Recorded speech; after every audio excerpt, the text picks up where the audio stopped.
So today is a Tuesday, 9 of November 2021.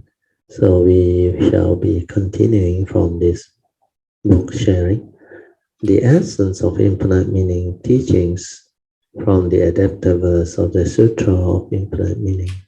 We are at page 468. Just relax body and mind. Then as usual, we are off the light. You can have half an hour of awareness-based meditation. Then after that, we will continue with our invocation to the devas, followed by the sharing.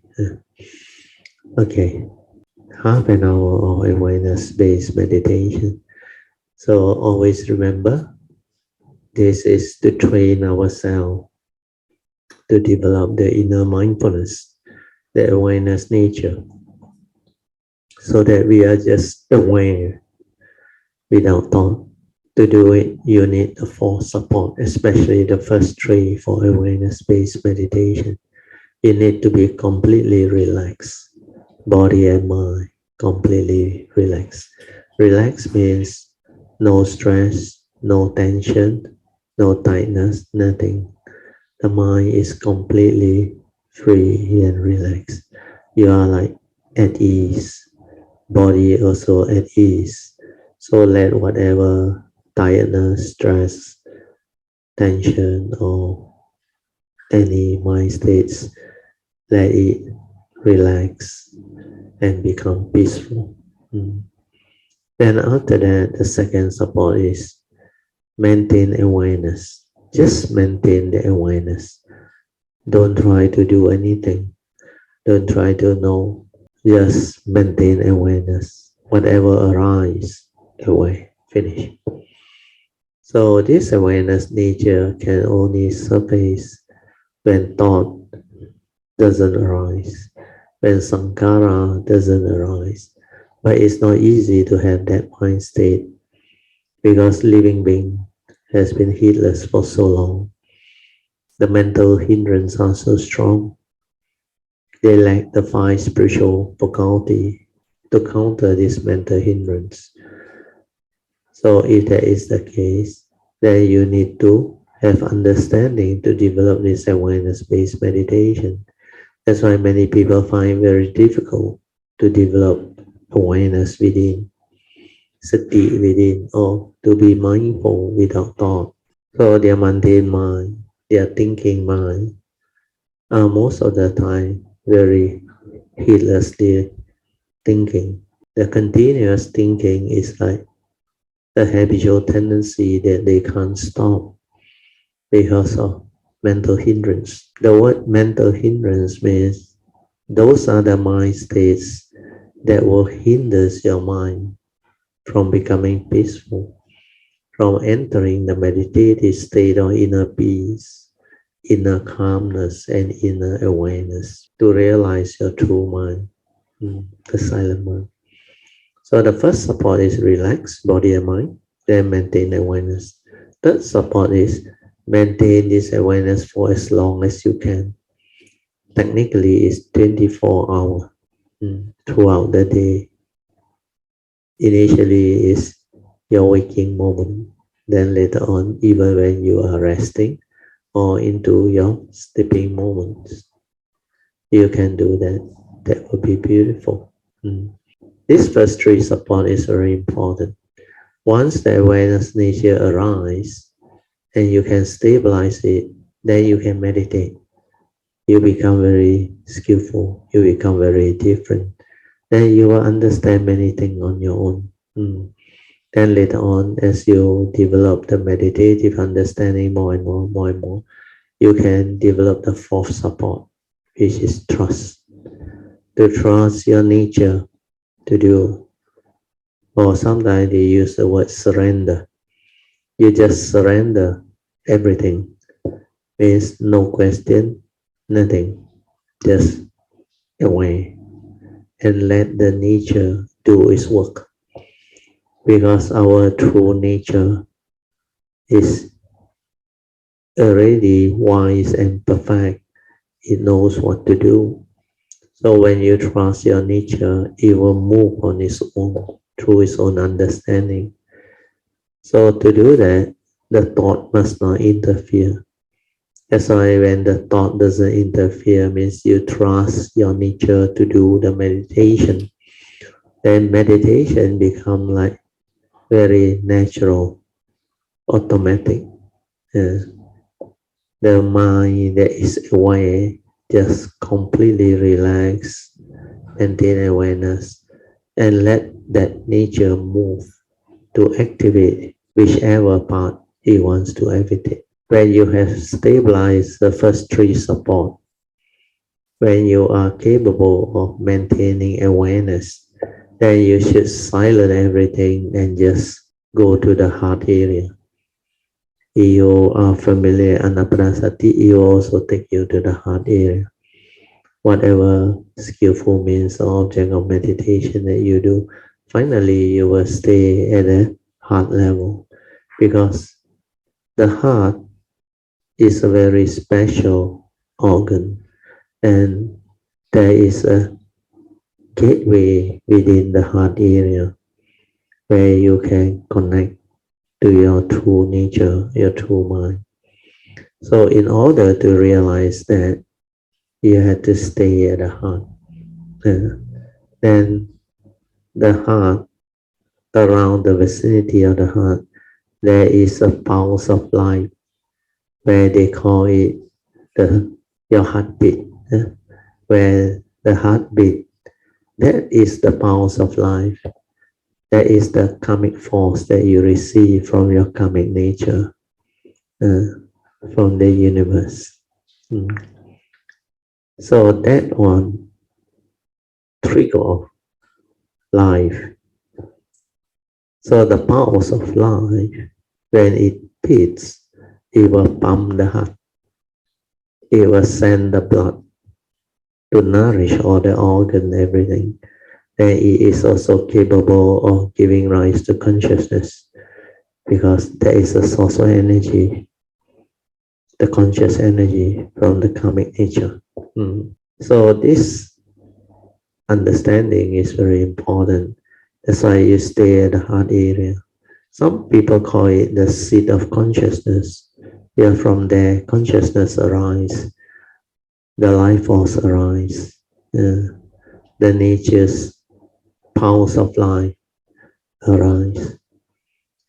And there, within there is the gateway to return or to connect to our true mind, the source, the silent mind, the meditative mind. So initially, from that nature, the first thing to come out is the pure awareness, the awareness nature. That's why we maintain awareness to realize that nature. Then later on, when it stabilizes, even this awareness nature will cease. When the wisdom develops, when the mundane mind realizes itself and cease completely, then the pure awareness also will cease. When you go through that, you will realize what they call the unconditioned. Some call it the state of enlightenment, the timeless state. The Buddha called it Nibbana. So different religion maybe give it different name. But this awakening, this realization is very important, because when you come out from there, that nature, then the mundane mind will return. The five aggregate of form and mind, which is the thought process, the mundane thinking, will return. But as it come out, you will be able to see clearly how life begin, how the form and mind like start its activity again, how from that nature, the first to come out is the awareness nature, the pure consciousness. Then from there, how that pure consciousness split into that three area of consciousness to activate our entire physical body to allow it to animate into a human being. One portion of the energy will go to the heart area, the other one will go to the brain to activate the brain, and the other one will go to the Tantian to activate the what they call Tantian early energy for our usage and function. So when these three area of consciousness return to the physical body, then the human being become conscious again. You become an entity again. Then from there, because your awareness is still there, everything that happened, the awareness is aware. That's why it start to understand clearly, who are you? What are you? What is this form and mind all about? What is this human being all about? And what is it that is beyond the form and mind? That nature, the unborn, the unconditioned. Then you will realize that that form and mind is not real, not what you think, not a permanent unchanging entity where you can grasp onto, cling onto, and hold onto, and say, this is me, this is I. Then you also come to realize the unconditioned is the unborn. They call it by various names, but words cannot explain or express that nature. So only the enlightened beings who has gone through the process will start to understand. Then when you come out of it, you can see how you function as a human being very clearly, which is exactly like what the Buddha explained in his teaching. You will see the link of dependent origination, how my activities start, how things come to be, how the senses together with the consciousness come into contact and trigger off sense or consciousness. And when you can become conscious of what you see, what you hear, what you smell, what you taste, what you tactile, feel and think, you become a human being. You become animated into a human being. That is like you are alive. But that one is condition arising, dependent originating. Even the aggregate of mind, you are mindful, you can see them arising and passing away. No reality. That everything that is condition arising will cease when condition cease to be. So all these things you will understand that when you are completely silent without thought, that is your meditative mind, that is your true mind. If you use that to observe, to develop understanding, you will become very wise. Wisdom will dawn upon you and you will awaken. Then that pure mind, the true mind, the silent mind will insight into phenomena and awaken. Then that time everything will be clear. The Dhamma will be clear. Everything will fall into place. Like you suddenly can understand all of the truth that is mentioned in the scripture or in the teaching. And it's like all of a sudden you have become so different. You understand clearly the true nature of things, the universal characteristics of all phenomena within the world. So this is a very brief but very good summary, yeah, of what you're supposed to know. So today, because there is condition, that's why I share this. Anyway, it's recorded. So take your time to slowly listen to it so that you can have deeper understanding of what meditation is, the four support, the true mind, the true nature, and the silent mind. So all this will be very useful. you can slowly, mindfully come out your meditation. Try to maintain whatever inner peace, inner calmness, and inner awareness that you have developed for as long as you can. These are the mind states that you need to use to develop the daily mindfulness, to live your life, then to meditate. The eight merits is inconceivable. Inconceivable. With it, we can establish various skillful means to enable others to form aspiration. Once their faith has developed, we lead them to courageously advance. So this one is very beautiful. That's why the eight merits is very, very powerful. You can develop skillful means to enable others to determine strongly and form aspiration, adhitan. Then once their faith has developed, we can teach them and lead them further to courageously advance along the path of Dhamma. If mind is unwavering, we lead them to strengthen their aspiration. If someone previously do not believe in the existence of transmigration, means rebirth, or blessings, means the law of karma, the fruition or reward for wholesomeness or goodness. We can practice this sutra's teaching to inspire their faith. Means the sutra of infinite meaning. We will fortify our observation of precepts and our patience as we also practice the perfection of paramitas of giving, dana parami. We will attain unsurpassed bodhi and purify all Buddha's land. So this is the very clear explanation of the eight merits, and it's really something very beautiful, very useful. When the Buddha taught sentient beings, he used various skillful means according to their various capabilities. He did this to inspire faith in them, so they would seek the Buddha Dharma and eliminate their ignorance and affliction.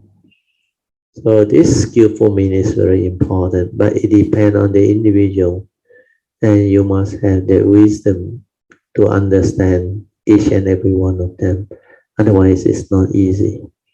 That's why initially, when you want to do this work, it may not be smooth sailing in the sense that you have not perfected yourself, or you have not inherited your past to the level where you can really understand many things and use various skillful means according to the sentient being's individual various capacity or capability to train them, to inspire faith in them, so that they would seek the Buddha Dharma to eliminate their ignorance and affliction.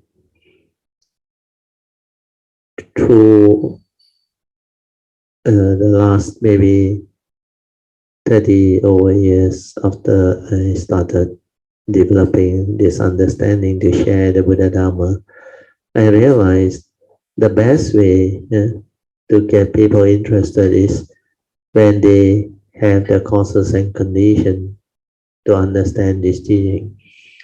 Unless there are causes and conditions, it's not easy. Then for those who have the affinity and the condition to receive this type of teaching or Dhamma, you can see clearly.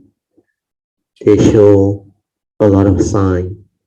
Then they can easily like get interested, then understand what you want to share with them. And most of the time, they will be very keen to develop the understanding, then their faith will develop. Then as their faith develop, they will try out. And when they try out and they see the good result coming from not only yourself or others, but also other fellow practitioners or kayanimittas, then it inspired them further, it gave them great faith. Then they were determined strongly to go this way. And when they themselves realized the benefit, seized the truth, and able to comprehend this teaching, they were moved. After that, they don't really need much guidance from us. Apart from the higher teachings and other things, they will go all out to cultivate this teaching. Then they themselves will have their ability to share these wonderful teachings with other people. So they will seek Buddha Dharma to eliminate their ignorance and affliction. Affliction means suffering, so that they can have the good life. Then we often say faith is the source of the way and the mother of all merits. This is very true. I explained before. Faith is the first of the five spiritual faculties of Saddha, Virya, Sati, Samadhi, and Panya. So without faith, there is no strong spiritual faculties to move, to train, to cultivate. And faith can give rise to a lot of understanding. Your faith in the Buddha and his teaching, in your teachers, in the Dhamma, the Triple Gem. These are very important source of the way. When you have faith, you can understand spiritual teaching, and this is a spiritual faculty. And when you have faith, everything falls into place and goes your way. There is no more doubt. Faith will make your mind composed and calm. When you have a composed and calm mind, you can listen attentively and receive the teaching clearly. So all these are the great benefits of faith. And because of faith, the teachings can actually go in. You can assimilate the teaching very easily. You listen with faith. You listen with clarity of mind, attentively, mindfully. And all this will aid you in the cultivation, in receiving the Dhamma, awakening. So faith is the source of the way and the mother of all merits. When you cultivate correctly because of your faith, it will give rise to merits, because to cultivate the Buddha Dharma is to transform ourselves from a heedless way of living to a heedful way of living. When we cultivate the Dhamma, we are following the advice of the Buddha to avoid all evil, do good, wholesomeness, and purify our mind to develop wisdom. That's how we perfect ourselves and develop all these merits, blessings. So for those who understand, they will not turn back. They will go all out to cultivate this teaching. That this is the only teaching that can transform your life for the better, change you for the better, allow you to understand life clearly so that you can root out your ignorance and affliction, so that you will have the good life, the noble life, the blessed life, and you don't have to be afflicted by anything else. The phenomenal world will have no power over you. Everything will become very beautiful, easy to understand, and you can live life to the fullest. You can really see the wonder of living the noble life. Then wonderful existence will arise. Without faith, oh sorry, I missed out one sentence. Faith is the source of the way and the mother of all merits. Faith gives birth to our study and cultivation of the Buddha Dharma. Without faith, no other merits can manifest. It is true. You don't have faith, you won't cultivate. You won't arise the virya, etc.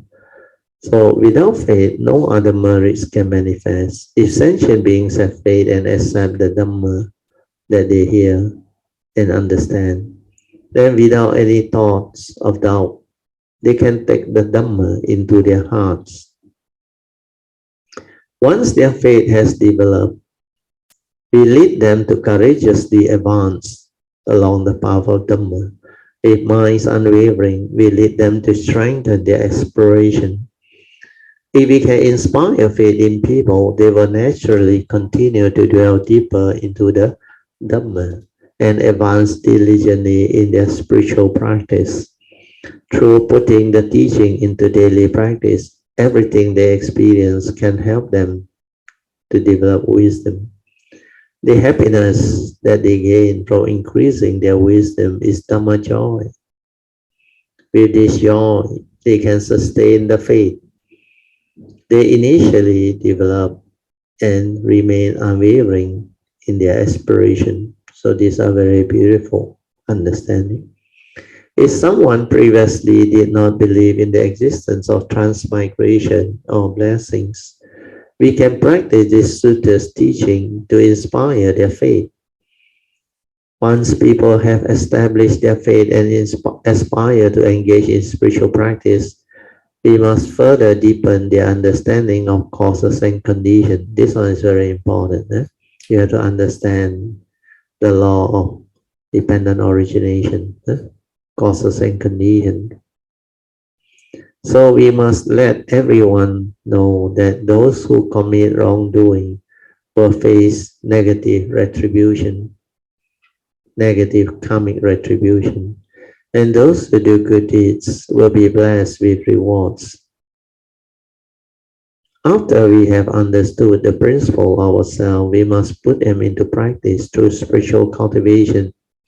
We will fortify our observance of precepts, means sila, morality, and our patience as we also practice the paramita of giving, means generosity or dana parami.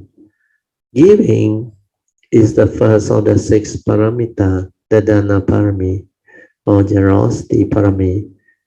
Everything from the four infinite mind or four Brahma Vihara to the six perfection are methods of spiritual practice. The path of spiritual practice is a road to walk on. But if we only talk about principle and do not actually walk this path, we cannot be transformed. This is very true.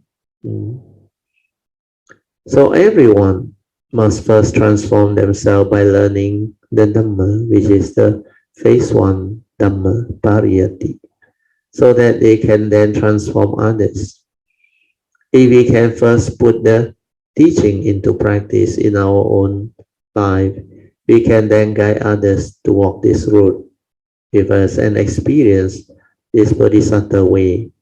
So this is very true. So to put the teaching into practice is phase two of Dhamma. They call it Pratipatti phase. This path takes us back to our pure and undefiled intrinsic nature so that we can attain unsurpassed Bodhi and purify all Buddha land. The pure land in this world is right in front of us. When we have the Dhamma, we can see pure land. We are in fact existing in the pure land. So if we can apply these principles from the Sutra of Infinite Meaning, we can deepen our understanding and wash away our ignorance or root out our ignorance. Then we will naturally develop wisdom.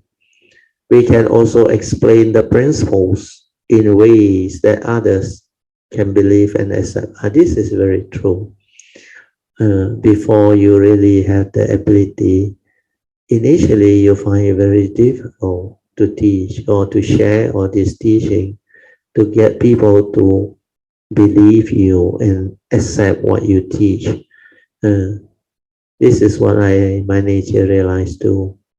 Not until towards the later part when I have developed more and more experience on how to actually teach the various type of sentient beings, because there are so many types.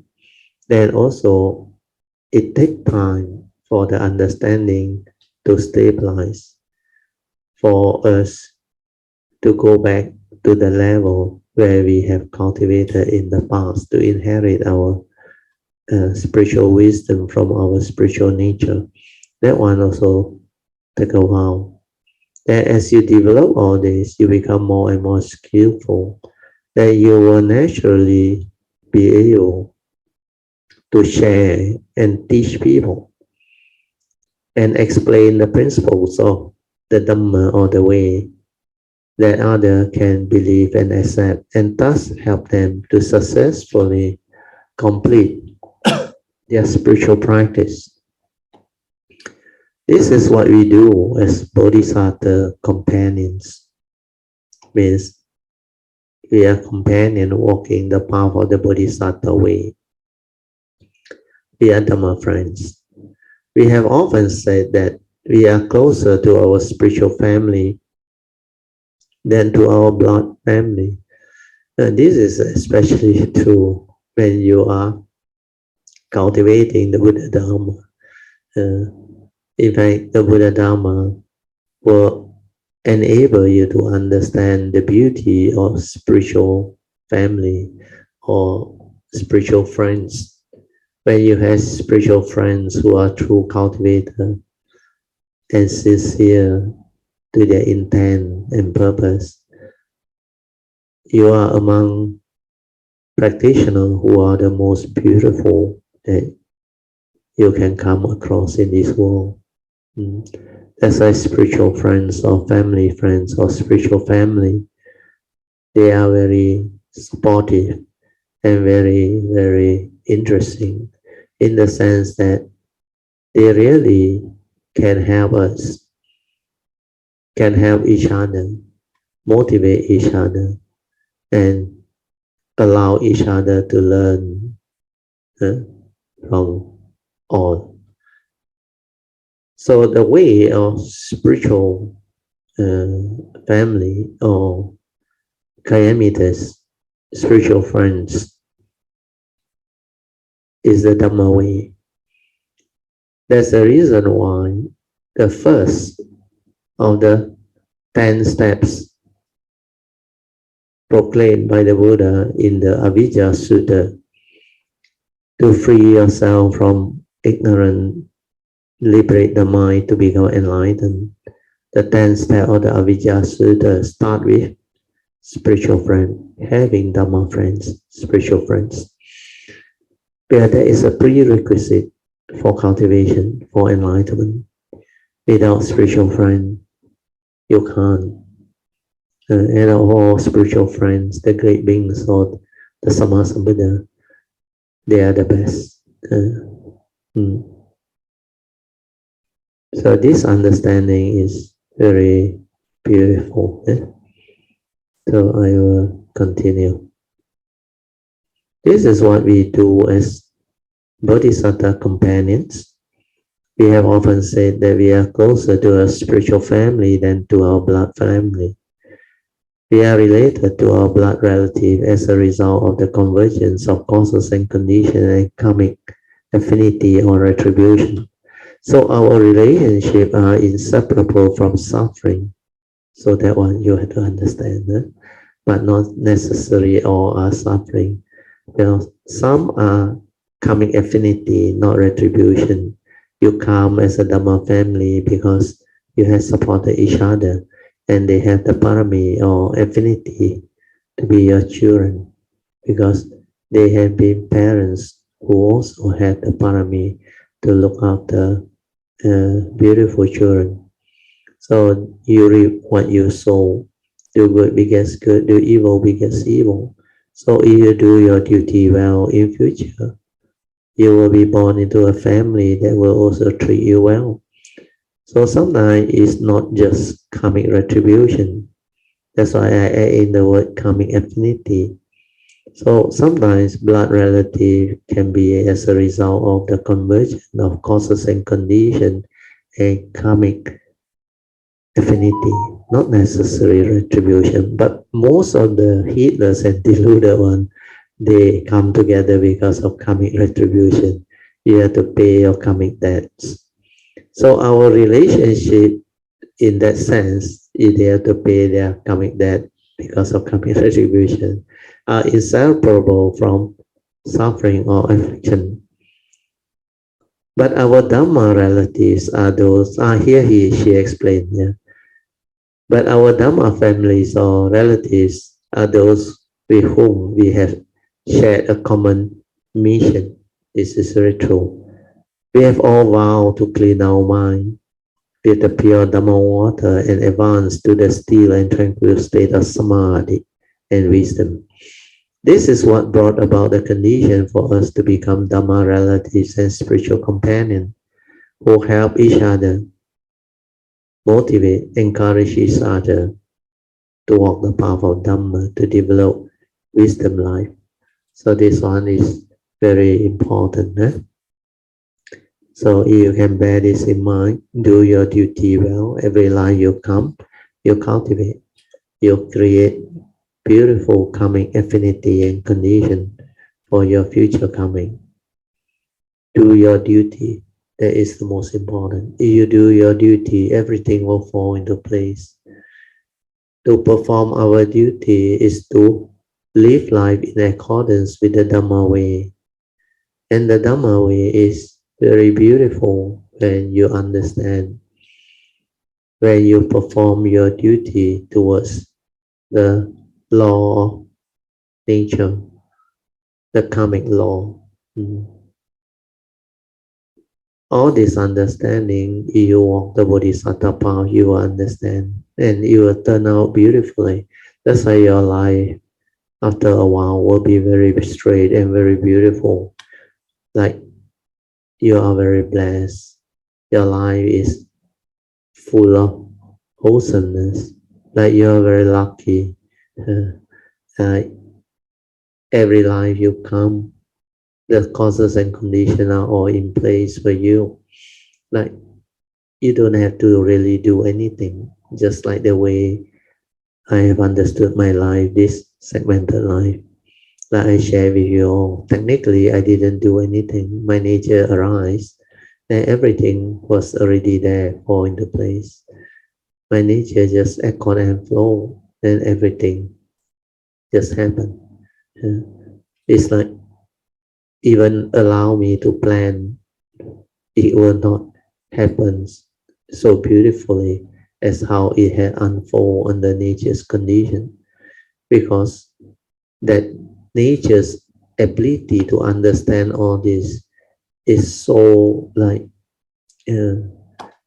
powerful, so surprisingly great, to the extent that it already sort of put all this into place through its vows, its aspiration, its karmic inheritance, its spiritual understanding. All this already created the causes and conditions for the segmented life arising, coming, the timing of it, the causes and conditions for it to arise, which parent has been chosen, and how you arise, and when you arise, how you receive all this Dhamma, how the cultivation come back to you, how everything just fall into place. All these are amazingly wonderful and beautiful. Hopefully one day when you have your cultivation developed, you will understand all this too. You look back on your life, you will understand. You realize you have not developed it perfect enough or good enough, then you can determine, aspire to have all this, and it's possible. Because my nature went through all this training. That's why it can understand all this and it know how all these are possible. I will read on that. Tsuchi volunteer often say, with each additional Tsuchi volunteer, there will be fewer affliction in society. If one person can be transformed, the whole family will be blessed.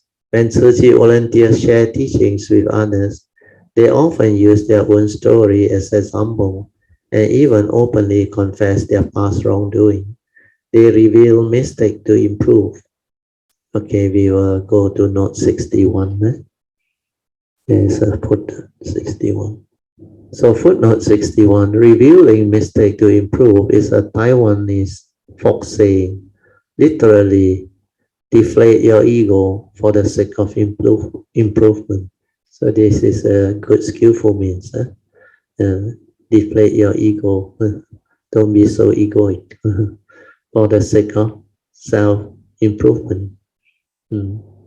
Master Chen Yan say this is to encourage Suji volunteer to bravely share their past mistake with others. That's why a lot of cultivators, they fail to understand. Initially, it's because of the thought. The thought is afraid. The thought is fearful. That's why they are like very shy to share what happened to their life. They thought this is not something nice. This is not what society can appreciate or approve of. So they want to keep it to themselves. Then they don't want to share it. But when you cultivate the Dhamma, as you understand more and more, you realize you will become more and more truthful, more and more sincere. And all this is already nothing to you because this is Dhamma. And Dhamma is truth. Why must you have that type of thought to tell you, no, no, no, I cannot let this known to people.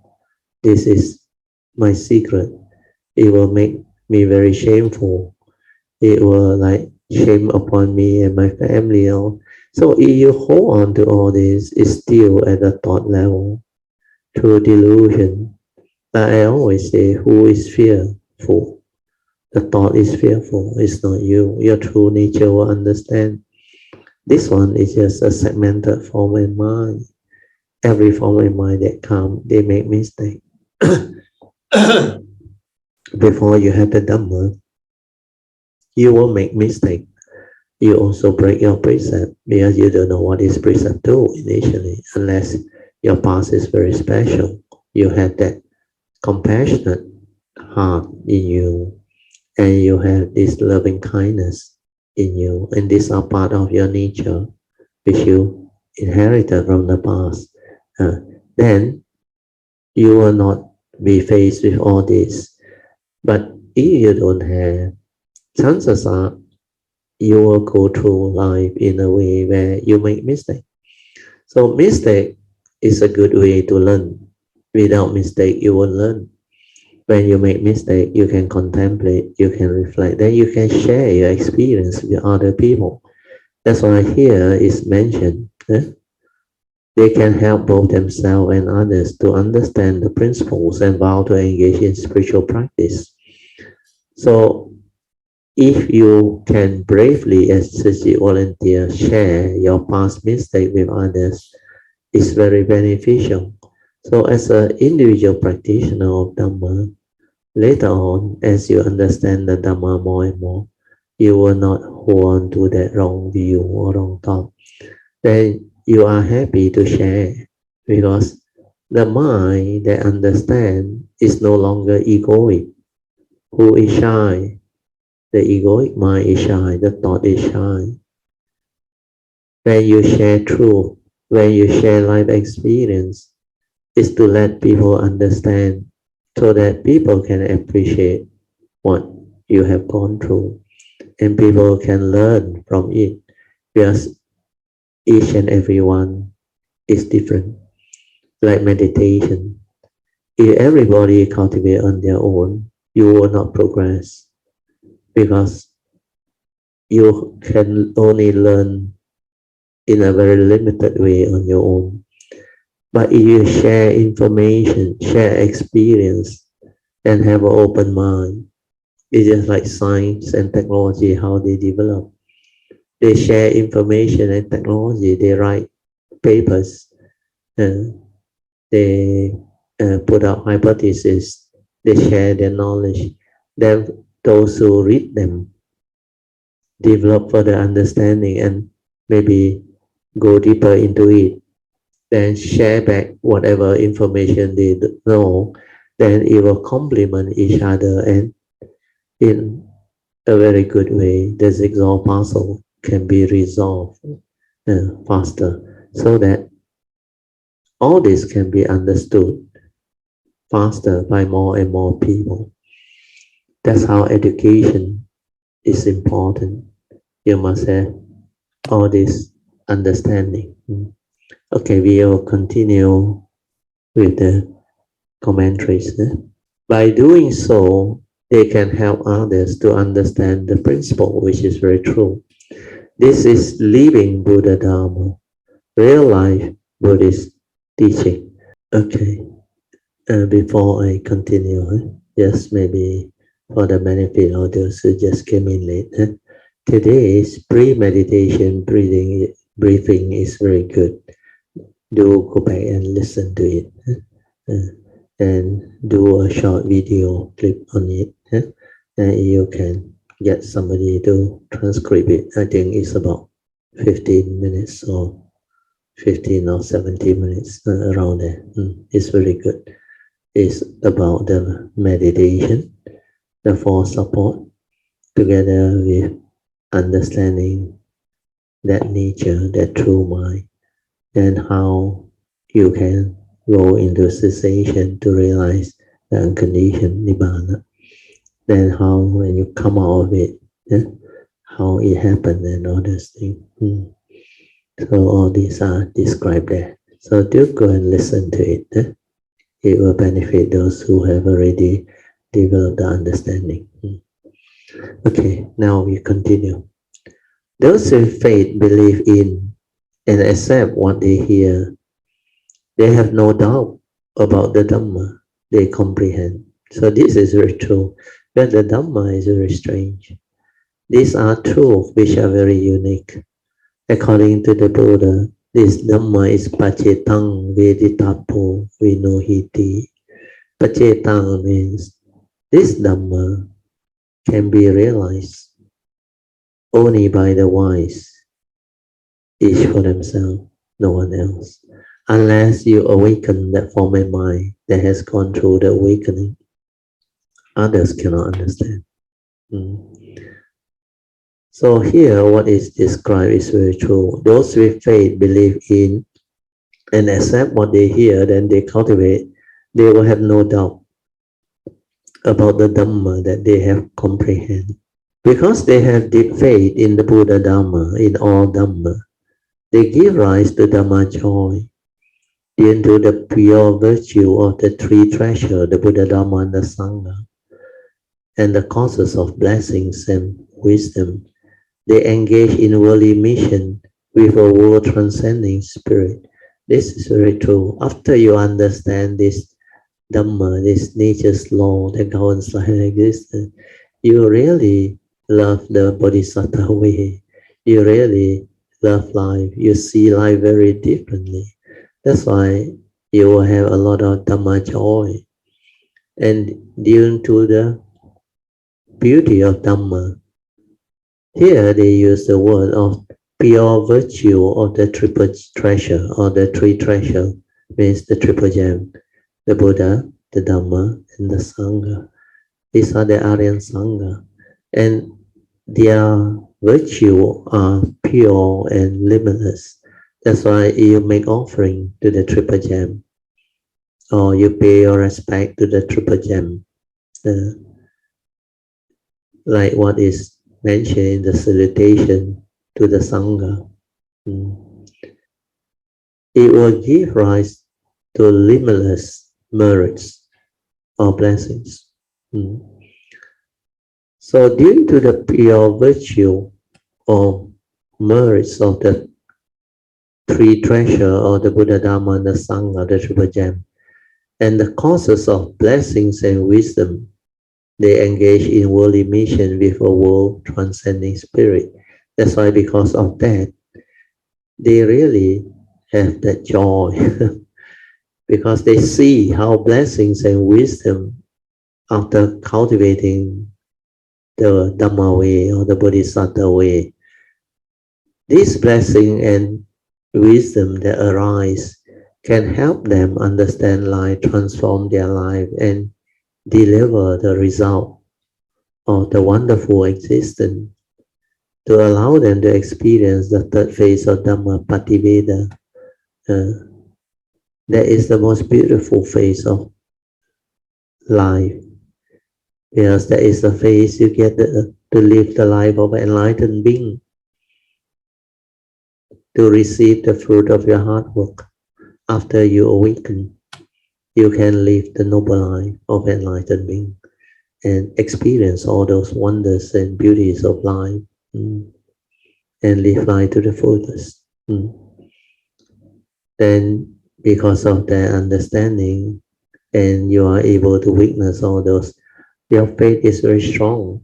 Then you are willing to engage in a worldly mission or spiritual cultivation to take living being across with a spirit that is very different. They use the word world transcending, is beyond the world. Normal people cannot do, but they will do because of the understanding and the joy involved. So we read on a bit more, then we can have our Q&A and meditation reporting. Having faith means believing in and accepting the Dhamma that we hear and understand. So this is very important. When you have faith, it means you believe in and accept the Dhamma that you have heard and understood. That's why that will give you the faith. By faithfully applying the Dhamma, we can eliminate doubt. Without doubt, we can take the Dhamma to heart and put it into practice, so that everything we experience can help us to develop more and more wisdom, increases our wisdom. The joy that arises when our wisdom increases, Dhamma joy. This is really true. When you realize the truth, when you experience this wonderful truth, your mundane mind like awaken to truth. Then there is so much joy. We have no more suffering, no more delusion, no more ignorance. And everything becomes so different. The way you perceive the world, the way you perceive life, the way you look at things, so different. You have the understanding, the unreality of the form and mind. He know you, he know me, no mark of a self cultivating, no mark of others, no mark of life, no mark of Dhamma existence. So all these are very wonderful. Then you can realize the state of no thought. You can realize your true mind, your true nature. You can understand what that nature within is. So all these are so wonderful and so beautiful. That's why as cultivator of the way, this is something you have to understand and look forward to. When you realize this, you become very different. That's why there will be a lot of Dhamma joy. Then your mind becomes so peaceful, so tranquil, so still. And yet, there is understanding. And when you want to arise, you arise. That's why you can go back to normal life.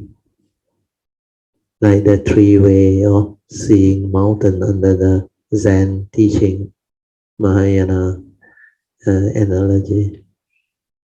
Initially, when you are a lay person, whatever you see is mundane seeing. So they use the phrase 看山是山 because you are still mundane. People are still mundane. So when they see mountain, they say, yeah, this is mountain because these are the way of the mundane people. Our education, everything, the conditioned world. They use words, they use concept, and they have to explain things using words and concept. That's why mountain. Kan San, Si San. But as you cultivate the Buddha Dharma, you start to realize a very profound understanding that whatever you see or perceive is not what you think. It's not the word. It's not the concept. It's not the image. Because that one, you cannot express in word. It's just like how J. Krishnamurti explained. When you see a tree, you label it as a tree. Then do you know what happened? There is delusion. Well, the word tree, T-R-E-E, is not what you see or perceive. What you see or you perceive is that thing without words. That's why when you can see things as they are, without words, without views, opinion, and conditioning, means you can see things as they are. Suchness, that reality, with the pure awareness. Then you realize that thing has no word, no description, nothing. That's why under the second stage of seeing, the enlightened being who has gone beyond, can see beyond form and perception, they will say, Kan San Pu Si Sa.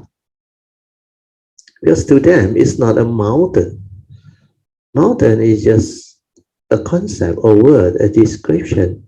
And what he sees is that reality beyond words, beyond thought. That's why it's so different. That's why at the second level, enlightenment level, he will understand Kan San, Pu Si San.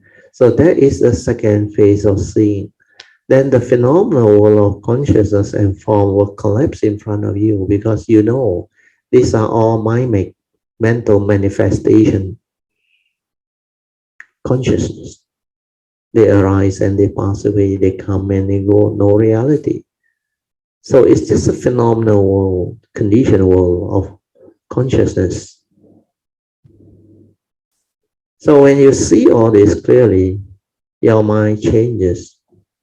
You understand things differently. Then you continue to cultivate, you will finally come back to normality.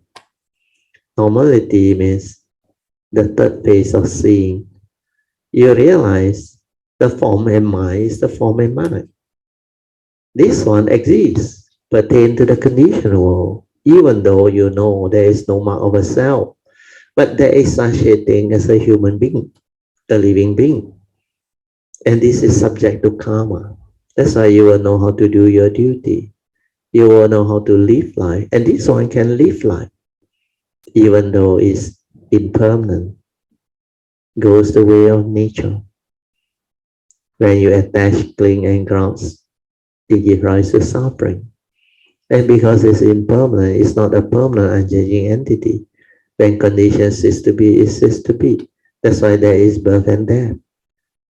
Whereas the true nature within, which is the deathless element, is also the unborn.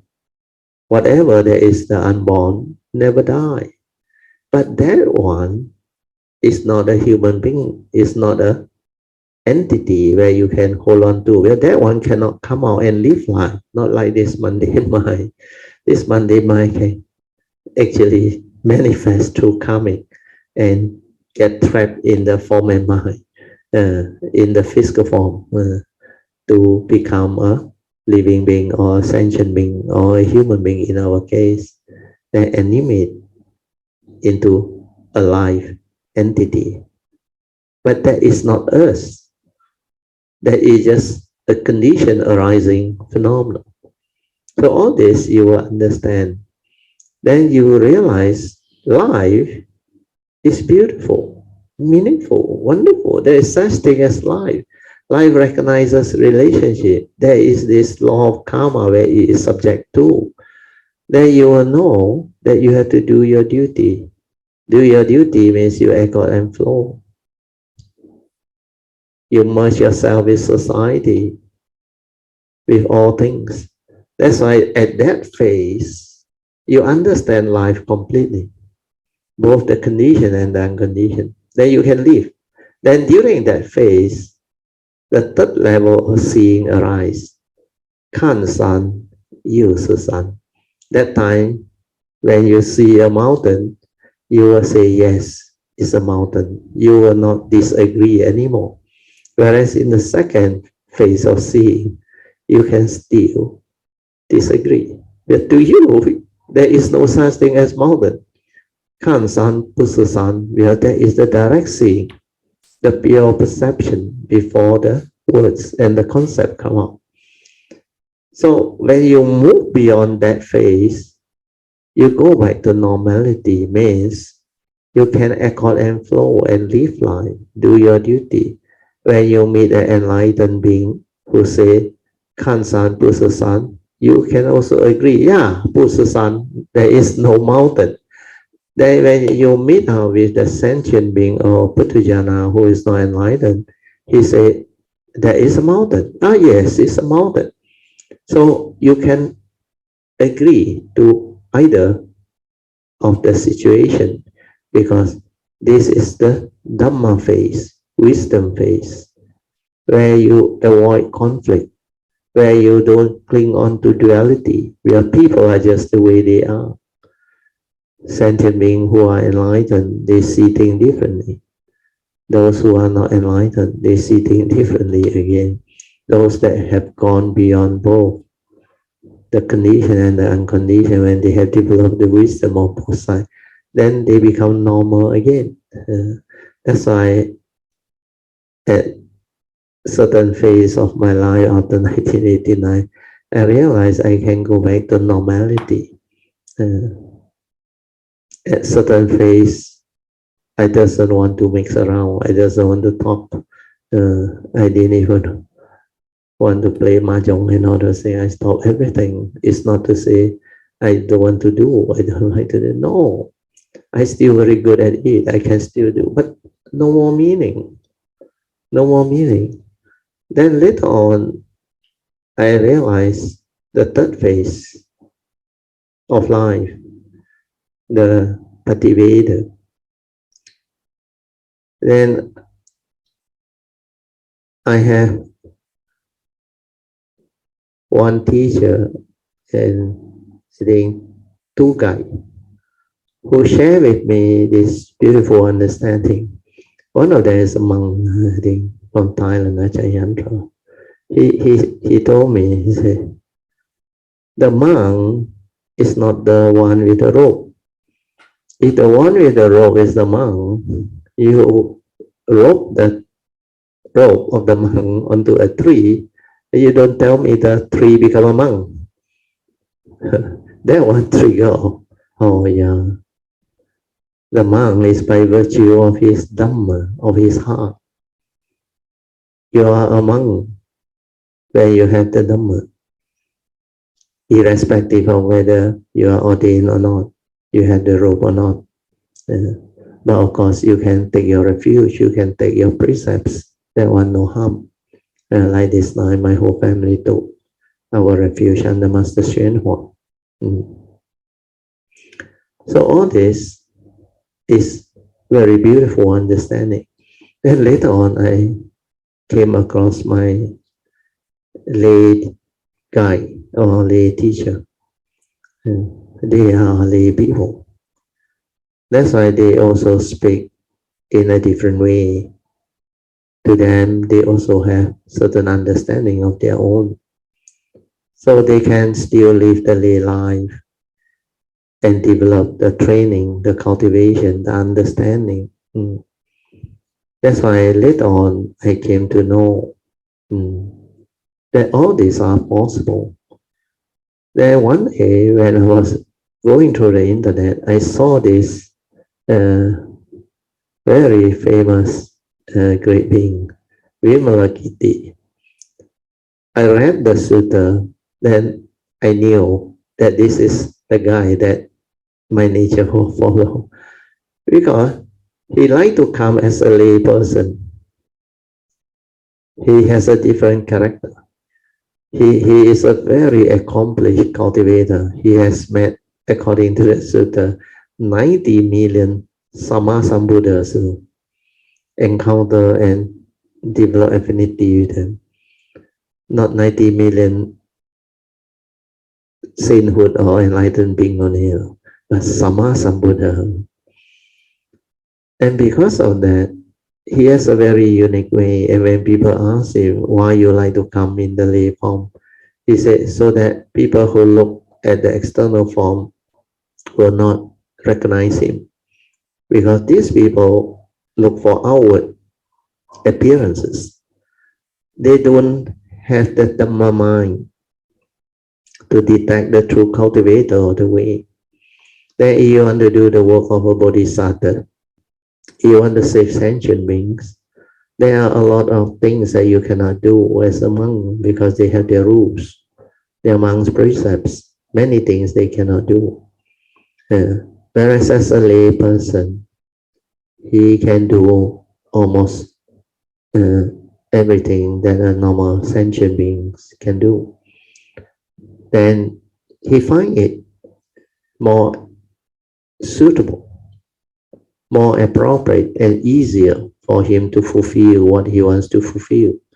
So because of all this, my nature also have its own understanding. Then it knew you don't have to go the way of the tradition of Sakyamuni, which is to develop the Sangha, the noble disciple, the order of the monks and all those things. But that is Sakyamuni's tradition. Of course, a lot of Sammasambuddha's tradition are with the Sangha, but not all. Then at different phases of cultivation, you do different things. So today's sharing, I think, is very beautiful, very useful, very meaningful.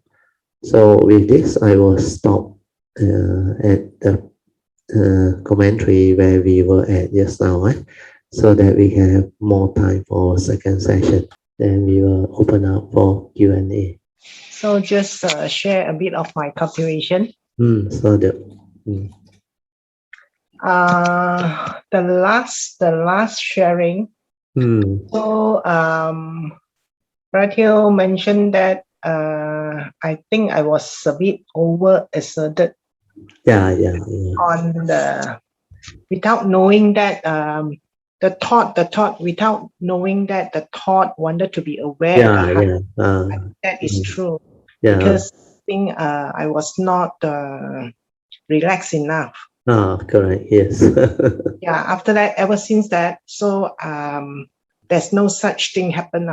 Oh, sadhu. Very good. So more relaxed. Yeah. Because sometimes cultivator encounter such situation, they have this thought telling them that you have to be ever mindful, you have to maintain mindfulness. So when the thought wants to be mindful, they overexert, which is very common. So what happens is when you do that, you forgot to relax. Yeah, the relaxation is key. When you are relaxed, without thought, the awareness is there, automatic. So you're supposed to maintain awareness. You're not supposed to look for it, force it, and want to be aware. Where the one thing is by the thought, and there is a craving. So what you need to do is just relax the first support, then maintain awareness and let everything settle down. Don't try to know, don't try to do anything. Just relax, maintain awareness. The initial training is very difficult, of course. At that time, most of the new cultivators are not stable yet. Even that word relax takes a long time to understand. Well, not until you do it, you will not come to realize that most sentient beings or human beings are really stressed out, not relaxed at all, especially human beings. They got a lot of things disturbing them. That's why they call this stress. So stress can actually cause tension, tightness, worry, anxiety in the mind. So when you are not relaxed, you are not peaceful. Your sankhara is active. And that thought keep on haunting you because the unresolved issue of life, the unresolved problem of life, then the so-called problem that the thought perceive. So all this will cause stress. Your family problem, your office problem, your career problem, your business problem, your relationship problem, then a lot of other type of life related problems. Sometimes is health, sickness, illness, and all these things. Then when you cannot resolve all this, they form stress. Sometimes it's ordinary life problem. It can be anything. So all this can give rise to fear, worry, anxiety, and stress, and the mind become disturbed. The fear, the worry, the anxiety, the lack of peace. So meditation is to see all this, to understand all this, and relax into it, and tell yourself, these are realities of life and existence. I have to confront it. I have to accept the reality and move. No point worrying about it because no amount of fear, worry, anxiety can help me solve all these problems. These are problems when I perceive it with negativity without the Dhamma understanding. So my focus is on the Dhamma understanding. When I have the Dhamma understanding, I can resolve all this. So when I meditate, I just meditate means I relax and allow all this tension, stress, or whatever fear, worry, anxiety to cease. When I silence my mind and don't do anything, everything returns to the original state of stillness, tranquility, peace. That is meditation. Then when it returns, you realize your nature, which is awareness, come back to you. You will realize your true mind, which is originally just the awareness nature. That's why no need to stress, no need to want to be aware. Just relax, maintain awareness, and it will settle down. Then you realize it's so beautiful to be at ease, to be at peace, not to do anything. Then of course, when you come out of it, you will have to go back to life again. Then you have to look at it. Then you ask yourself, what happened? With that calm mind, with that clarity, ability to accept the reality of the moment, means whatever arises, there are causes and conditions. These are realities of life and existence. Not only you face it, everybody face it. Then from there, we move. Then we ask ourselves, how can we resolve all this amicably through Noble Eightfold Path, having right view, to accept the reality of life and existence. Then we look at the right view, law of karma, law of chitta, mind, and law of Dhamma, truth. Then we apply this right view to resolve all this. Then we apply right thought, right speech, right action, right livelihood. Then we apply the four right effort to constantly purify. Then we develop right mindfulness to stabilize our awareness nature and develop samadhi. Then we use it to awaken our mind so that the mundane mind can awaken, can realize itself and cease. Then the true mind can shine forth, the true nature can shine forth. That is what meditation is. That is what cultivation is. So all this become very beautiful. Then the four support become clear. Relax, maintain awareness. When you relax means you are doing the meditative way, the third way. Relax and maintain awareness.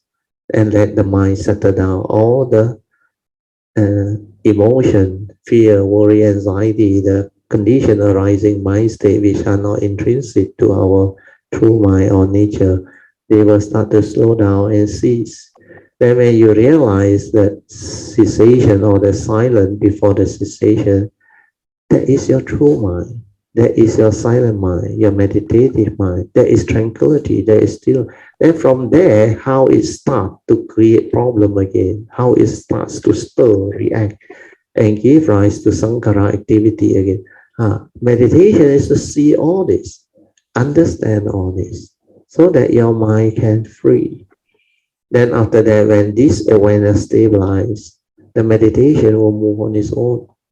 Then later on, when it's very stable, you can stay at the heart area and don't do anything. Then let the awareness nature without thought detect the gateway, then go in. Then let the nature do the meditation by itself.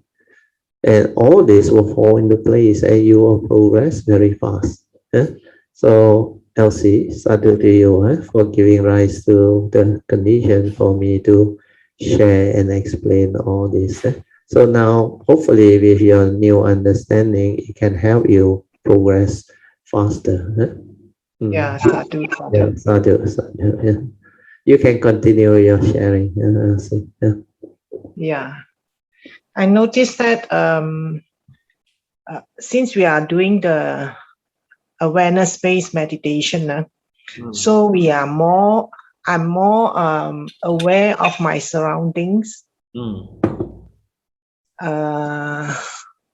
My senses like especially the voice, the vibration surrounding me.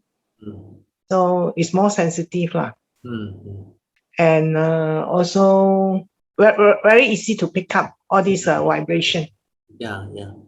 Mm-hmm. Just to add on to what you have shared, because you don't have the stability to explain yet. So what happened is, in the past, before you have this awareness within, your senses are all functioning externally.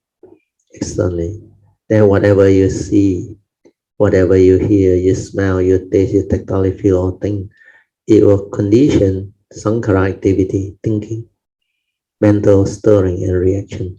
That's why people become heedless, lost in thought, and they don't know what is happening. They lack this inner awareness. That's why when you develop this awareness-based meditation, you reverse the light and go in. Go in. That's why you are more aware of your internal senses. Then whatever that trigger or the sense data that hit your sense door activity, like the vibration, everything, you become more sensitive. With the inner awareness, you perceive them.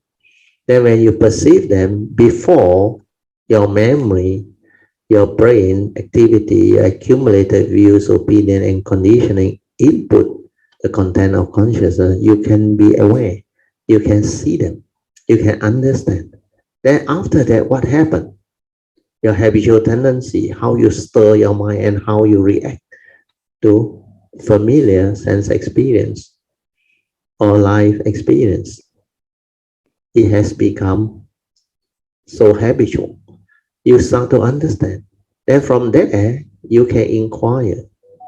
You can contemplate and reflect. How did all this happen? How come I am always like they call very mechanical, habitual? I always react that way. And this is not life. This is not heedful living. This is heedless living. This condition, wrong thought, suffering, misery, duality.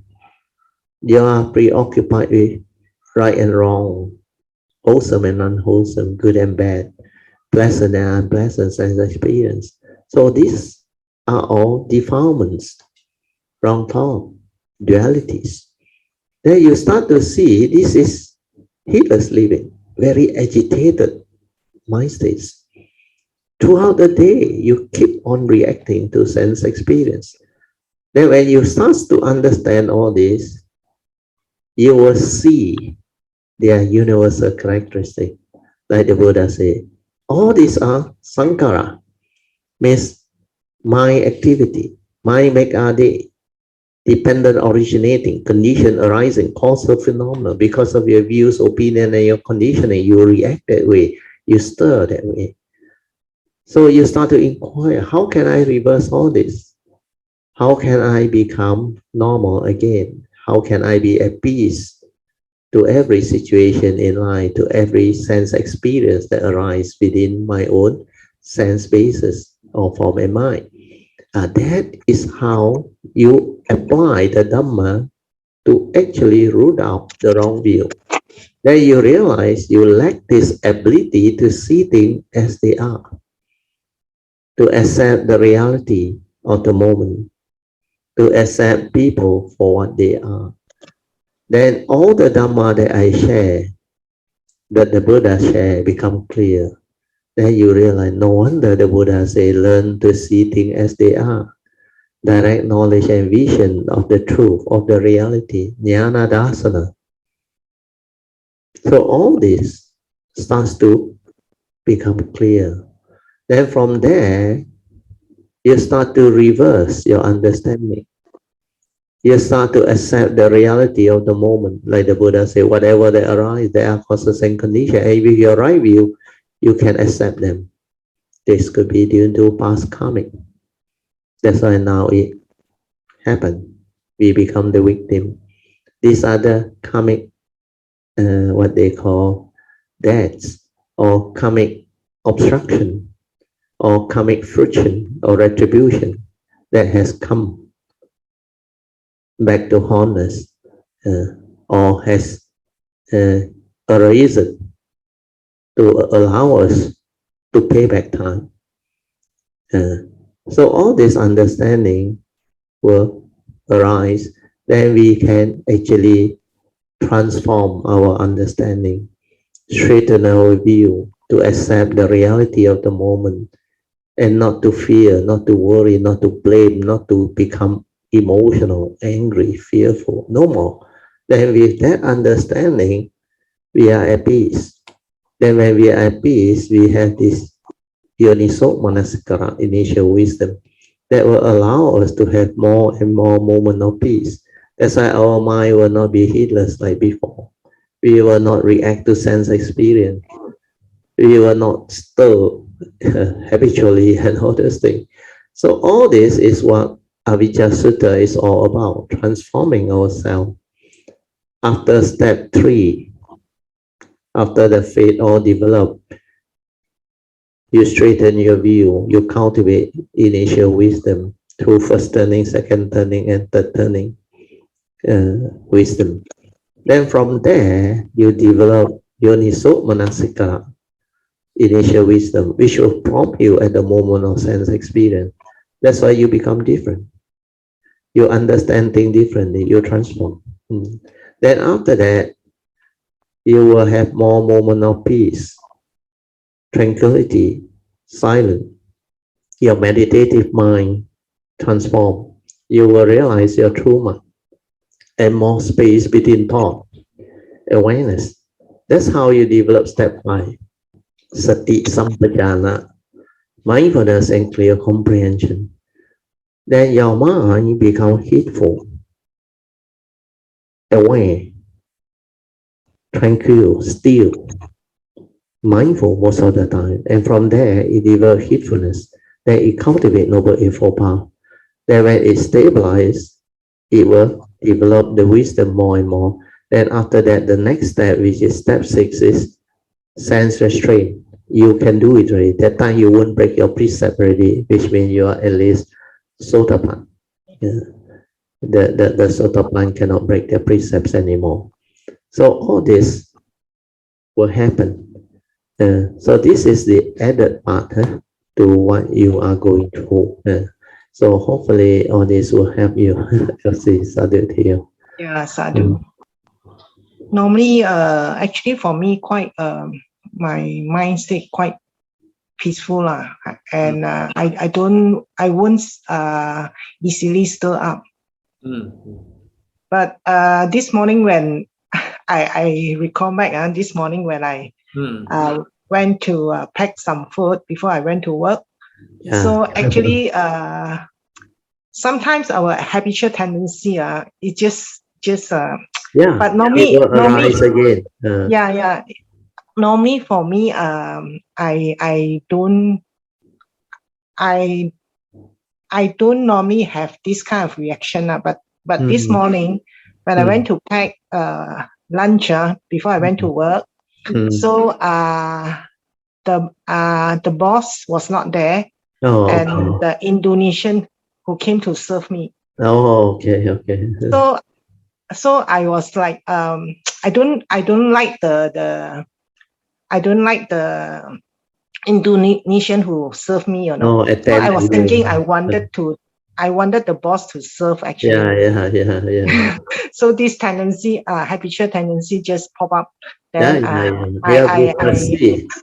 you perceive the Indonesian worker as less friendly and efficient, and you prefer, the mind has a preference that the boss actually serve you, but that is the reality. The boss is not around. Yeah, correct. So it's for you to see how our mind actually react to situation and have that perception, because we have preference.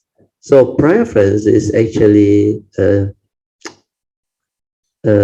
what we call, how to describe it.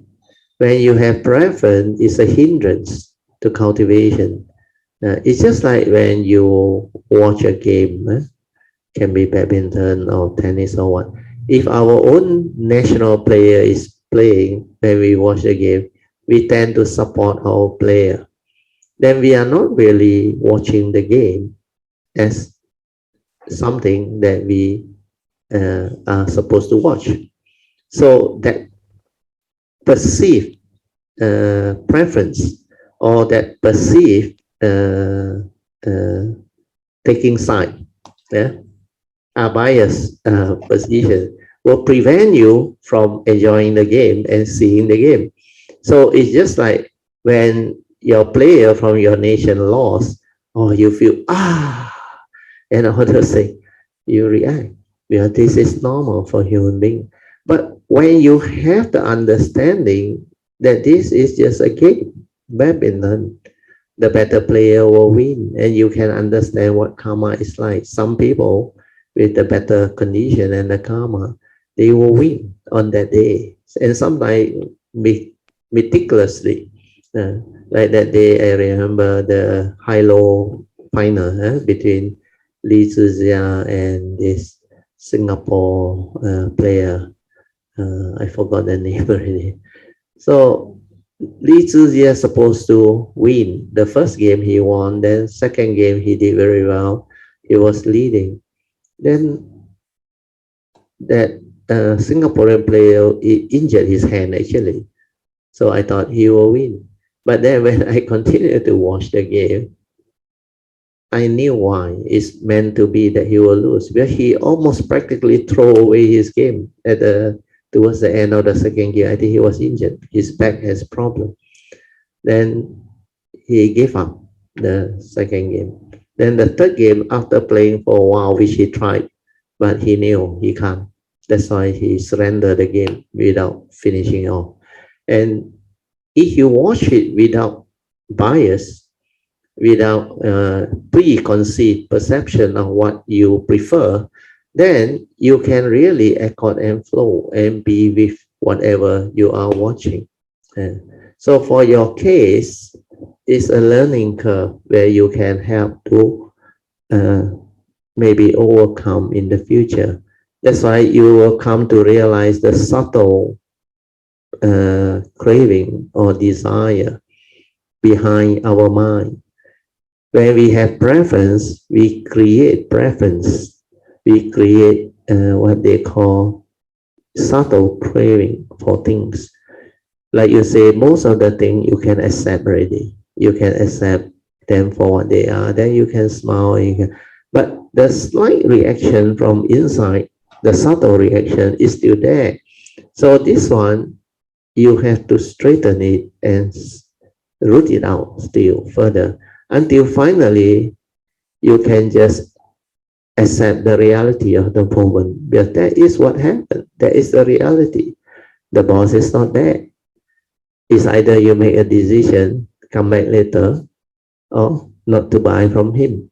But sometimes it's interesting. There is meant to be. So you let him serve you without bias. You can observe how he do. But certain people, like certain housewife, I believe, they are very particular one. Some they are very hygienic in their approach to things. Then they look at the worker like the foreign worker. They say this is not hygienic. They try to avoid, and they don't want to go near. Yeah. So all this they need to find out. Yeah, this is what living is all about. This is what life is all about. Condition like that, things will be like that.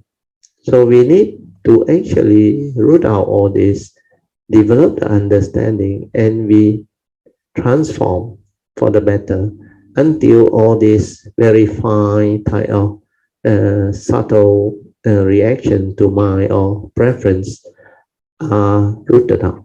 And it can be done. It can be done. So all these are good understanding. So what you brought out is very good. So finally, what happened after you buy already? And then I was thinking, hey, such a small thing, why I'm so particular? That is the wisdom. Because the reality is the boss not there, he serve you. So you should observe what happened. And sometimes it can be a blessing in this guy actually for him as a foreign worker. Actually not bad. Because sometimes I look at this foreign worker. I was also going through the last few days repairing my roof, which I managed to get home finally, quite a good contractor. And the worker is sent only one Chinese local, and the other three are foreign worker. One Bangla and two Indonesian, but they were nice people. So I didn't perceive them with negativity. So only on the first day, the Chinese more skillful one is there, but the next 3 days, the Indonesian foreign worker, they already know what to do, so they do. So I allow them to do and treat them quite well. In fact, give them drinks and all those things. It's not easy, tired, and very hot up there.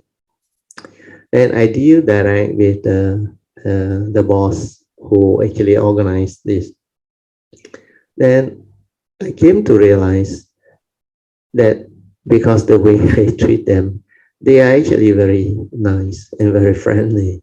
Then after that, that boss that coordinated the thing, on the final day when he came and inspected the work and took all the photo and showed it to me, he told me, he said, Mr. Teo, you are lucky. They are so meticulous. They even repair the part that is not included in my scope, because they feel that they should do it for me. Then they did up a lot of things that is not supposed to be in the scope. Minor thing that I show it to them, they do it. So now my roof is okay now. So today is a major test. After they finish, today very heavy rain, no more problem. So everything was resolved. So sometimes if you don't perceive them with negativity, it will turn out to be a blessing in disguise. Even my wife also came to agree. Yeah, they were very skillful. They did a good job. That's why we happily pay them. So all this can happen. Elsie, sadhu to you. Very good. Actually, there's one time, so I just relate my experience. So recently, when I was washing dishes, there was one time. So I find my mind was so quiet. Oh, sadhu. So quiet. It's very good. I was like meditating, Yeah. It's just then like suddenly, sorry, Alicia. Alicia also go through that. So suddenly, then I realized, how come my mind is so quiet? Yeah, and aware most of the time. Yeah, it will happen. Yeah. I was like meditation, Yeah, in the meditative state. Yes. Like it's all the time aware. It is like nothing to distract you or cause you to like go and think and worry about things. like everything just on just like Po Cheng also went through. He just do it so well because of the mindfulness. And she smiled a lot because it's so amazing. Even buying fruits, you say, with mindfulness is so different with the awareness. Then you can start to see your silent mind that is more stable has become more sensitive, and you will see the difference between the old way, the heedless way that has a lot of thought behind the heedless thinking, the warrior, and now just aware, just do. That's why it's silent. Most of the time, just aware, and you just do it efficiently and skillfully. So this is what Dhamma is, the daily mindfulness. Once you have started the Bodhisattva way type of cultivation and make the Bodhisattva vow, uh, renew it continuously for a certain period, then after that your daily religious routine, then constantly listening to the Dhamma, straightening your view, reflect, contemplate, then maintain your daily mindfulness and awareness, then all this can happen. All this can happen. And you will know that you have changed, you have transformed, and you have progressed. Then the understanding arises by itself. Sadhu, I see, very good. So when I washing the dishes, I was Yeah, like yeah, meditating. yeah. So I heard the birds chirping, just like what I when I do my meditation. So Sadhu. suddenly I was just like woke up, then it's just like normal, Oh, Sadhu. I was like woke up, Yeah, yeah. You become aware again. Mm-hmm. You become conscious again. Come out of it. So that's the experience. Very good. Sadhu, sadhu.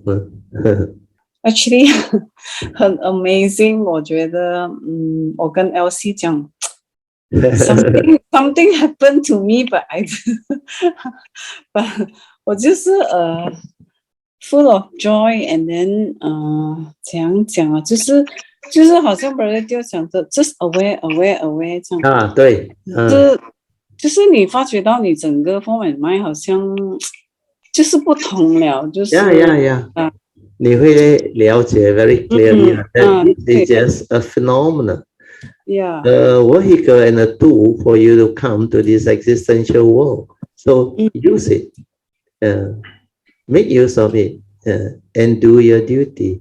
Then it's just aware. That you will move. That you will do its duty. That you understand, because you understand there's a lot of Dhamma joy. So the joy keep on arising, because with this Dhamma, this understanding, your life has changed for the better, and it has become so peaceful, so different. Like a lot of things go your way. You like very blessed, very lucky in the worldly sense. But actually, these are all the result of the Dhamma cultivation, the activity that you have done over the past few years after you have understood the Dhamma, and you are very determined to understand all this, because you went through that condition that allow you to determine to develop all this understanding and free your mind. So all these are very beautiful happenings. That's why with your ability to go through all this, my nature also rejoice. Sadhu to you. 很好啊。是的 gratitude， 因为就是你的 existence 好像整个就是他好像很多 understanding start to come, like unfold. unfold, and you will have a lot of joy. 对，他就是哇这样子的，这样子的，来，对，就是很 because you amazing. can see a lot of things happening before the Dhamma actually stabilize in you. A lot of these things that happen, you cannot see, you cannot reconcile, and it's like, why like that? But now you laugh, you smile, you understand the causes and condition behind. And when you do it correctly, when the condition is such, everything unfolds so beautifully, so wonderfully. That's why there is so much joy. And you will go through a phase of life where it will show it to you that Dhamma is so wonderful. It's like that. Meant to be will be. Everything is just the way it is. And that Dhamma joy is very, very different from the normal joy or happiness that people have. But this is born of understanding, not born of like receiving some magic prize or whatever. This is even deeper in that sense. Yeah, these are understanding that money cannot buy.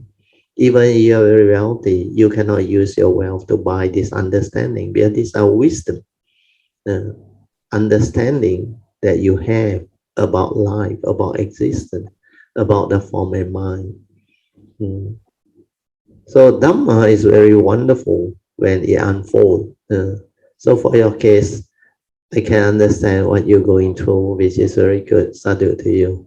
很好，是的 ，brother， 有一阵子我在我的 thought 里面一直想aware，try to be aware。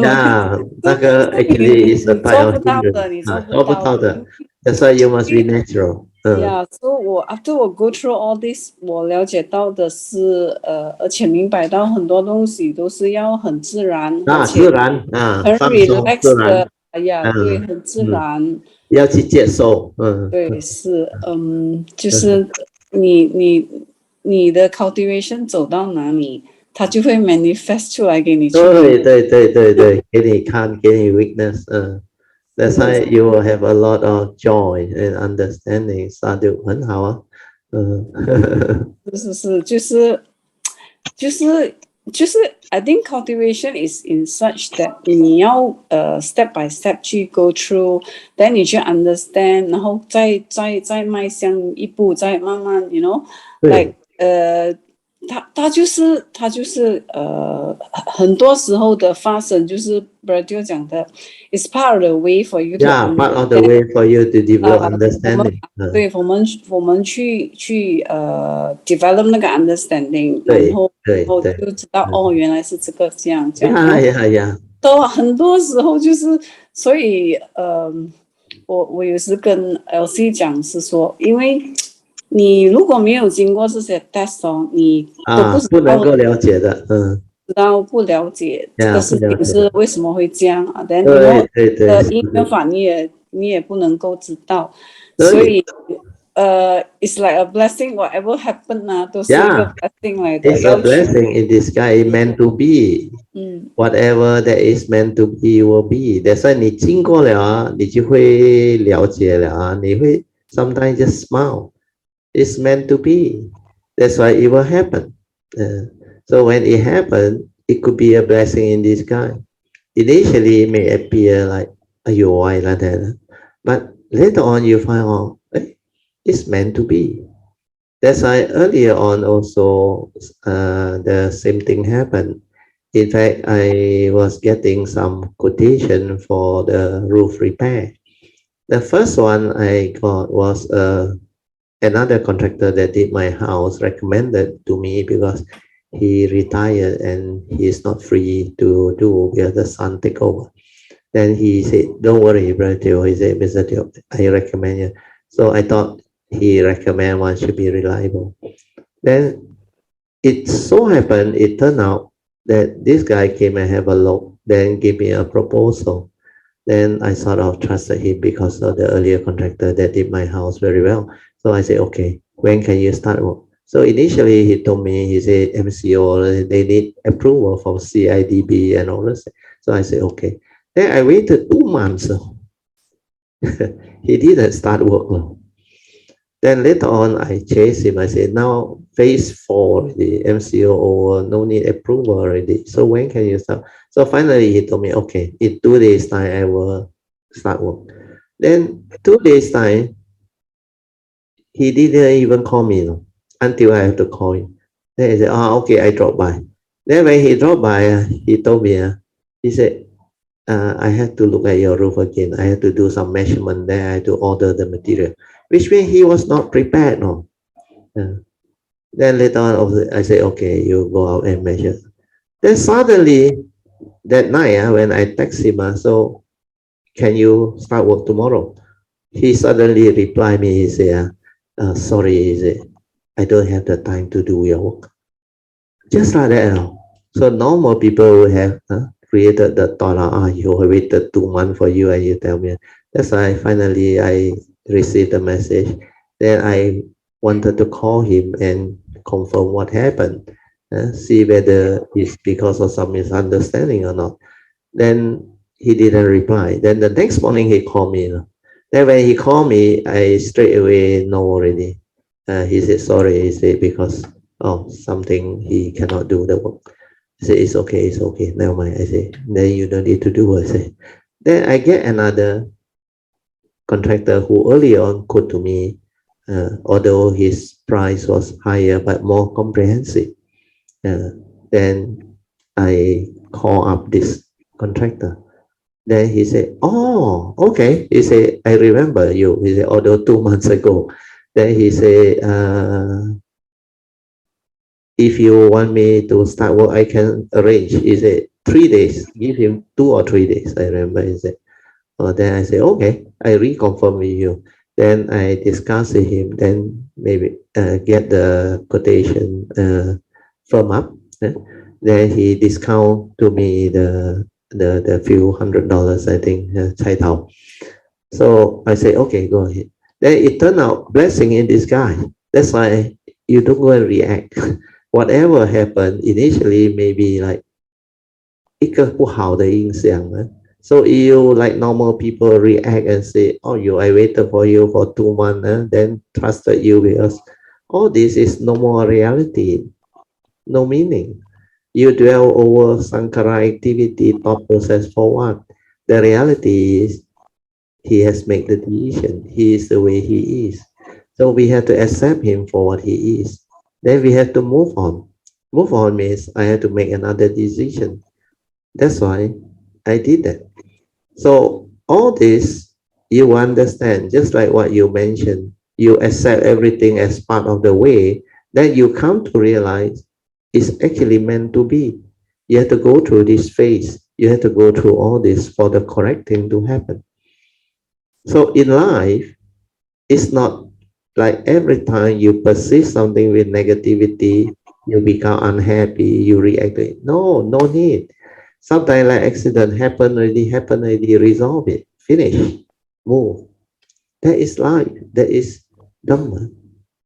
Don't get angry over things that are trivial. We call it trivial. Trivial means not important. Then with the Dhamma understanding, we know things is just the way it is, causes and condition behind all things. So we will be able to accept what happened. So all this understanding will continue to unfold and become very beautiful. So sadhu to you, Alicia, for going through all this. For having the understanding. Very good. 很好。现在经常那个 chanting 里面，就是那个经书里面的那些字会 ，you know， 时常会 pop up。对。你会不然就讲的 is a reminder 是对的，就 like no， 他就是一直给你 evolving like understanding， 然后你的心就是随着这些慢慢就是有 understanding， 然后就慢慢的成长。对 very very amazing。very amazing， 对，sadhu Bharatiyo， sadhu。Okay, let us rejoice with all the good sharing today, with Elsie and Alicia sharing. Sadhu, sadhu, sadhu.